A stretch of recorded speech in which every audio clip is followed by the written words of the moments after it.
Nous allons passer à la table ronde. Donc, Antoine Mathias et Thibaut Desplanches vont venir nous rejoindre.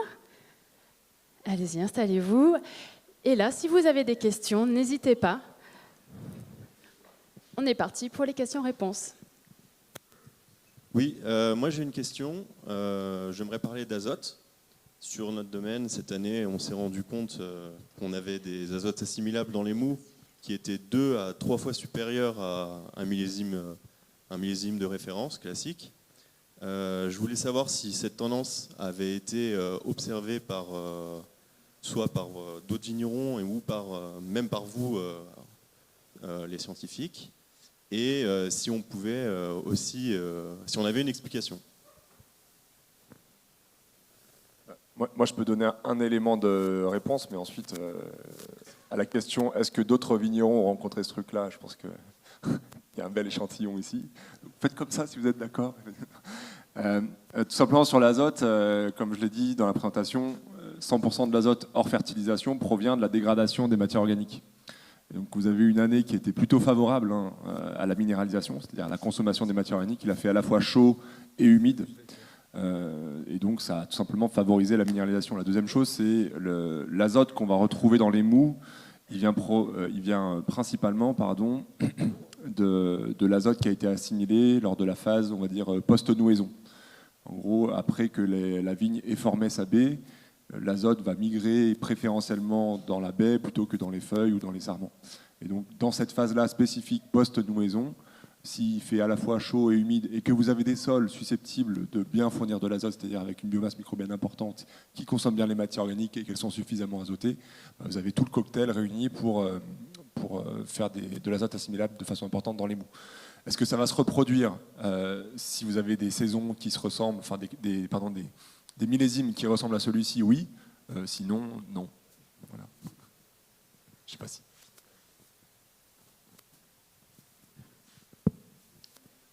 J'ai une question concernant Mycophyto. Donc en Côte-de-Provence, on a des pH de sol qui varient grosso modo de 5,5 à 8,5. Donc je voudrais savoir si les solutions de mycorhization fonctionnent sur toute la plage de pH. Donc je vais faire référence à une autre association mycorhizienne célèbre qui est le chêne et la truffe. Donc on sait très bien qu'en pH acide, on n'a pas de truffe. Voilà. Donc est-ce que cela fonctionne quelle que soit la plage de pH? Oui. C'est bon, je vous ai vu. Vous étiez pile derrière le caméraman, alors je ne vous voyais pas. Alors du coup, en tout cas, ce qui est sûr, c'est que le spectre de pH dans lequel on peut trouver des champignons mycorhiziens est assez large. Mais par contre, on ne va pas retrouver... C'est là où la notion de biodiversité est intéressante, parce que ça ne va pas forcément être les mêmes espèces qu'on va retrouver dans les mêmes pH. Et après, il y a des valeurs extrêmes où c'est un peu plus compliqué. Sur des pH basiques, ils vont pouvoir participer à acidifier un peu le pH, et donc ils peuvent un peu tamponner des pH trop basiques. Et sur des valeurs acides, ils arrivent à peu près à tenir. Attention, si c'est vraiment très très acide, c'est compliqué. Mais en tout cas, nous, aujourd'hui, on travaille sur des sols aussi bien acides que basiques. Simplement, les cocktails d'espèces qu'on va proposer ne vont pas être les mêmes, puisque c'est simplement pas les mêmes qui vont être adaptés à ces pH-là. Merci. Moi, j'avais juste une question, et je voulais juste demander à Marc-André de témoigner, puisque j'ai appris qu'il faisait partie du comité scientifique de Mycophyto. Donc c'était juste pour apporter un témoignage sur le sujet. En fait, il ne faut pas mettre la charrue avant les bœufs. En réalité, ce qui s'est passé, c'est que quand j'ai vu ce qu'il faisait, j'ai proposé de rejoindre ce comité scientifique où l'intéressement financier n'est pas existant. Donc il n'y a pas de conflit d'intérêt dans ce que je vais dire. C'est ça qui est important. Cette introduction-là, c'était juste pour dire qu'il n'y a pas de conflit d'intérêt. Moi, ce qui me paraît intéressant, c'est de cocher plusieurs cases que ne cochent pas les inoculums ordinaires.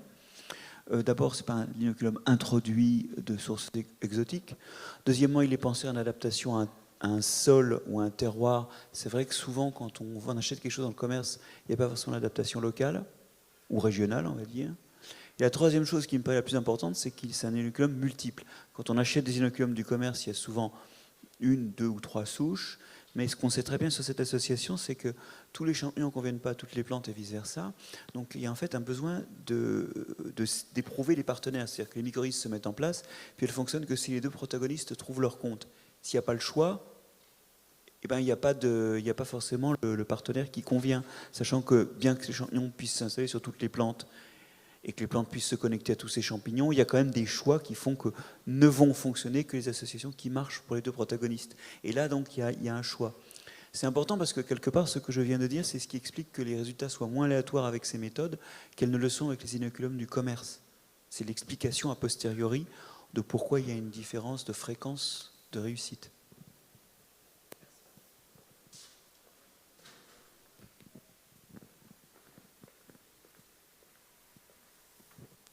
Une question aussi pour Mycophyto. Vous en êtes où de la commercialisation? Enfin, à quel horizon vous voyez la commercialisation? Et est-ce que c'est une solution accessible à un vigneron isolé? Oui, effectivement, c'était le but de tout ça, c'est d'arriver à la fin à ce que ça puisse être accessible au plus grand nombre possible. Hein, comme je disais, c'était un peu comment dire, c'est ce qui m'a motivé au départ à créer l'entreprise, c'était de trouver une solution qui puisse être accessible au plus grand nombre. Donc aujourd'hui, on a déjà des commercialisations qui sont en cours. Hein. On a commercialisé dès notre création sous la forme plutôt de projets initialement. Donc comme je le montrais, éligible sur des crédits d'impôt recherche pour ceux qui ont accès, qui intégraient du produit, du service, donc à la fois la partie service d'analyse et la partie produit.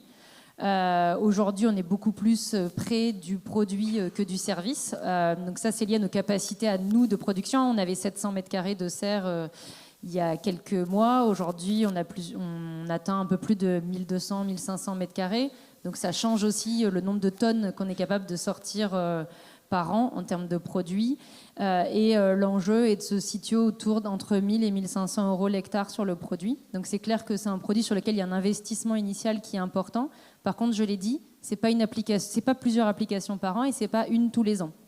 Sur de la culture pérenne, comme on a en vigne, ou sur des cultures de parfumerie comme on est sur 3 années sur lesquelles, à minima, c'est encore... l'impact est encore mesurable et la différence avec des zones qui n'ont pas été traitées se voit.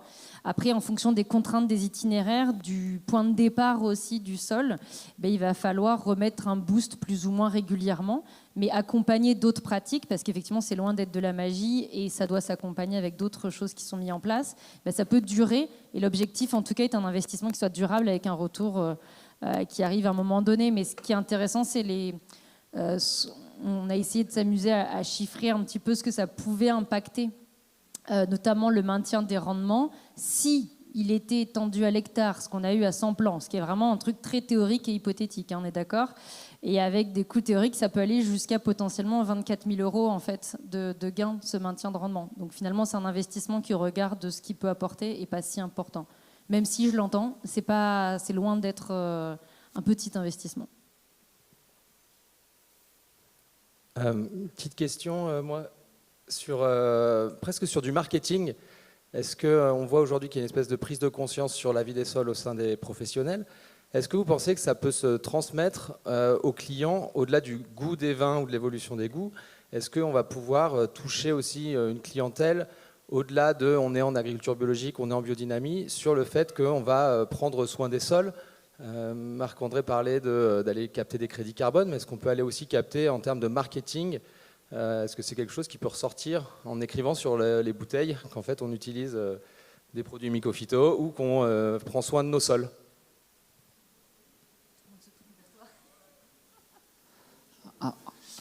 Déjà avec des ambassadeurs comme Marc-André Sellos qui peuvent en parler à un grand public, déjà c'est de mieux en mieux connu. Et après, je pense que sur ce point-là, il ne faut pas non plus être dupe de juste on améliore la vie des sols, c'est-à-dire qu'il faut partir sur des indicateurs qui soient solides et un peu comme un Planet Score qui va arriver ou des Nutri-Score, c'est-à-dire qu'à un moment, on ne peut pas juste parler de on améliore la vie des sols ou on augmente du carbone. Il faudra partir sur des vrais indicateurs qui soient solides et qu'on se dise, OK, effectivement, ils sont sur des pratiques qui sont durables. En tout cas, c'est mon avis et c'est pour ça qu'on essaie de vraiment développer sur cette idée de faites un diagnostic et partez avec des indicateurs. C'est vrai que c'est un sujet qui est à la mode, hein, vous l'avez bien dit, mais pour moi, ce n'est pas le bon axe. Le bon axe, c'est vraiment penser la vie du sol comme un outil parmi d'autres pour un viticulteur qui aide à améliorer la production, c'est-à-dire à produire autant ou plus, et surtout plus durablement, en dépendant moins de l'extérieur, en étant plus résilient face à l'aléa climatique. Donc c'est avant tout un argument agronomique. Derrière, sur la partie marketing, je dirais qu'il y a deux visions qui pourraient être envisagées. Il y a la première qui est la vision réglementaire un petit peu, c'est-à-dire il y a des cahiers des charges, je pense, qui à l'avenir vont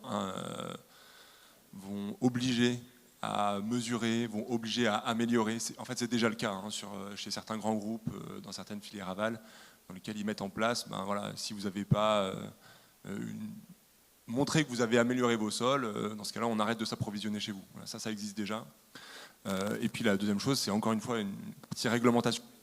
Et ça a des retombées marketing, c'est-à-dire que la réglementation impose, les marketeurs se mettent dedans en disant voilà, nous, on répond à la réglementation encore mieux que la réglementation, et c'est un peu la surtransposition qu'on voit parfois à l'échelle française. Et ça arrive avec la loi d'orientation sur les sols hein, au niveau européen. Donc voilà, il y a les deux aspects. Il y a à la fois la pression des acheteurs de la filière aval et à la fois la pression réglementaire de l'Europe pour le moment. Non, juste pour ajouter, ça serait aussi un peu malhonnête de marketer sur ce type de produit alors qu'on sait que les mycorhizes sont naturellement présents déjà dans les sols. On ne fait que booster en fait l'existant. Et donc c'est compliqué de dire, voilà, parce que je booste l'existant, je me différencie. Non, oui, on entretient la vie des sols, mais marketer uniquement sur ce point-là spécifiquement, ça me paraît pas très acceptable. Au-delà de marketer uniquement sur ce côté-là, moi je me disais que je cherche aussi des solutions. C'est pas pour faire du marketing qu'on va aller s'occuper de la vie des sols. En fait, c'est par conviction ou parce que ça va améliorer nos rendements ou ces choses-là. Mais moi, je cherche des externalités positives au fait qu'on va se rajouter éventuellement des coûts, éventuellement prendre plus soin. Et en fait, peut-être prolonger ça quand même dans une logique marketing. Je me disais que c'était pas inintéressant. C'était pas pour faire l'un ou l'autre, mais c'est juste un prolongement. Oui, la question, je pense que c'est aussi avec l'échéance climatique, au-delà, il y a des enjeux réglementaires et puis il y a aussi le climat qui change, qu'on le veuille ou non. Et comme le disait dans sa conférence Marc-André Sellos, en fait, si on ne s'adapte pas, il est possible qu'on ne puisse plus faire de vin dans certaines zones. Donc il y a la notion d'échéance qui arrive de toute façon et sur lesquelles il faut qu'on arrive à s'adapter si on veut continuer à avoir ces produits et à valoriser ces terroirs.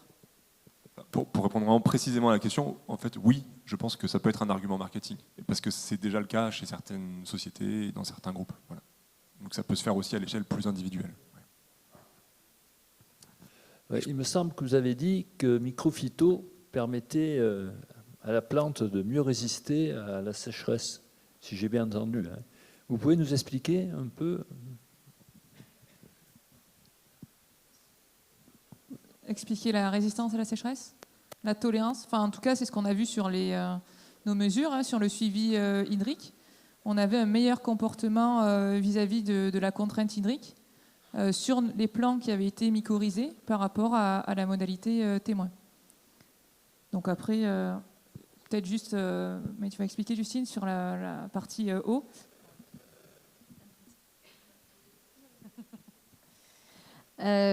Alors oui, donc ça c'est effectivement factuellement ce qu'on a vu. Après, comment ça se passe, il y a encore débat sur ce sujet, sur la compréhension des mécanismes en question. Il y a plusieurs options. Il y en a une qui est aujourd'hui assez débattue dans le monde scientifique autour d'une protéine qui fait une sorte d'éponge qui est produite par les champignons mycorhiziens et qui viendrait finalement... alors on n'a pas créé de l'eau avec des champignons, hein, c'est simplement qu'on l'a piégée avec ces champignons. Donc ça, c'est une possibilité. Après, il y a cette notion d'aller puiser des réserves. Enfin, comme on disait, c'est-à-dire de faire des trous, ça fait remonter de l'eau aussi. Donc il y a une action mécanique et moléculaire qui peut être amenée par ces réseaux de champignons qu'on vient installer, qui vont permettre de piéger l'eau et de la maintenir à proximité des plants. Et en tout cas, on l'a vu sur d'autres essais qu'on a menés sur d'autres plantes. Je montrais les rosiers, qui est aussi une culture de plantes pérennes qui dure 15-25 ans, ça dépend. Là aussi, on a eu à peu près ces mêmes pourcentages d'eau retenue, mesurés de la même manière. Et sur la vigne, ce qu'on a montré ici, on a également été capable de le montrer dans un domaine bordelais, où là aussi, on a eu en fait une rétention d'eau qui a été augmentée à peu près le même ordre de grandeur, entre 20 et 30%. Et avec une mesure de chambre à pression aussi, on a vu qu'elle était non seulement maintenue, mais mieux réutilisée par la plante. Une dernière question ?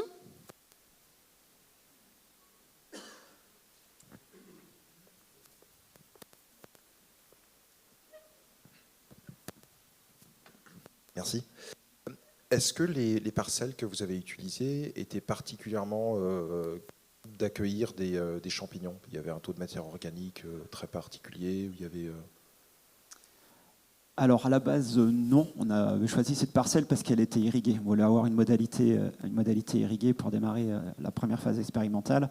Et en fait, c'est au cours de l'analyse des mycorhizes qu'on s'est aperçu qu'il y avait un cocktail qui était très riche comparativement à ce qu'on peut retrouver dans des territoires viticoles que notamment Justine avait déjà exploré.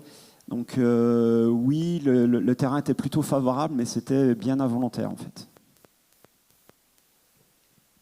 Et d'où la volonté dans la suite du projet déjà d'étendre la zone et de travailler aussi sur d'autres types de terroirs pour voir aussi, on sait que, donc on parlait tout à l'heure de notion de chimie du sol avec le pH, mais on sait aussi que le côté quand même texture peut avoir un impact sur le réservoir disponible. Donc on voudrait voir aussi comment ça se comporte sur d'autres types de textures de sol. Je profite, je suis voisin. L'utilisation des intercepts ou en fait, du travail de sol et l'entretien de l'année se fait comment au niveau du développement justement des champignons?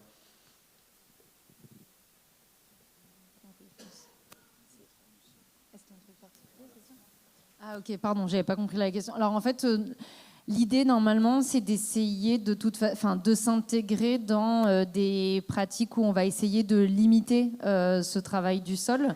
Nous, on a implanté ces solutions dans différents types d'itinéraires, du conventionnel, du bio. Et je ne suis pas sûre qu'on ait de la biodynamie, je me souviens plus, ça c'est Jean-Nicolas qui les a peut-être plus en tête. Il y en a aussi. Donc on a les 3 types d'itinéraires.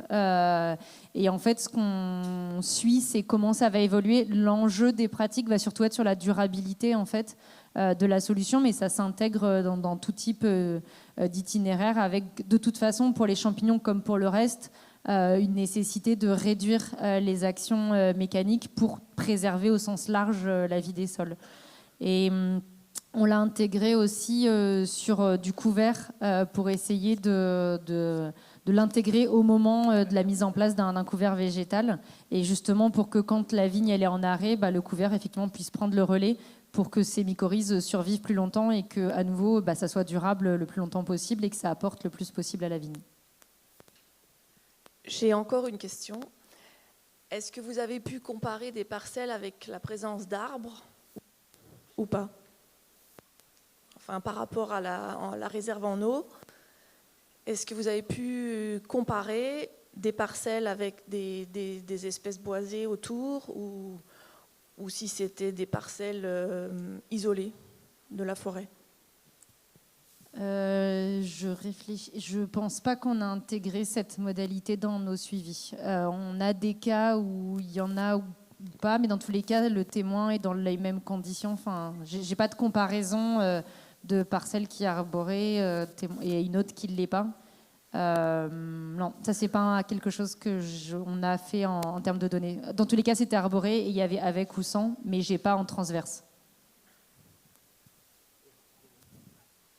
Merci beaucoup. C'est terminé pour les questions. Merci beaucoup. Juste un mot, parce que je voudrais revenir sur la conclusion de M. Sellos. Et alors, je vous remercie parce que je partage à 100%. Nous vivons le début d'une mutation agroécologique, mutation, je veux dire, de commerciale aussi, parce que nos consommateurs évoluent. Et je voulais que tout le monde ait bien en tête cet aspect-là, parce que nous sommes vraiment dans le début d'une mutation qui a commencé il y a quelques années, mais que nous devons poursuivre, qui prendra sûrement du temps. Et puis, pour paraphraser M. Sellos, notre filière, elle existe depuis des siècles. On a toujours su passer ces caps. Ça fait toujours peur, c'est vrai, Le changement fait peur, mais nous y arriverons, j'en suis convaincu. Et c'est vrai qu'il faut partir avec cet aspect positif. Oui, on a des contraintes, oui, on se pose tous des questions à l'heure actuelle, mais je suis persuadé que nous y arriverons, j'en suis intimement convaincu. Et merci à tous les intervenants de ce niveau, de cette qualité de tous ces avis. Je crois que c'était très important pour nous et pour vous, pour prendre le recul. Et puis...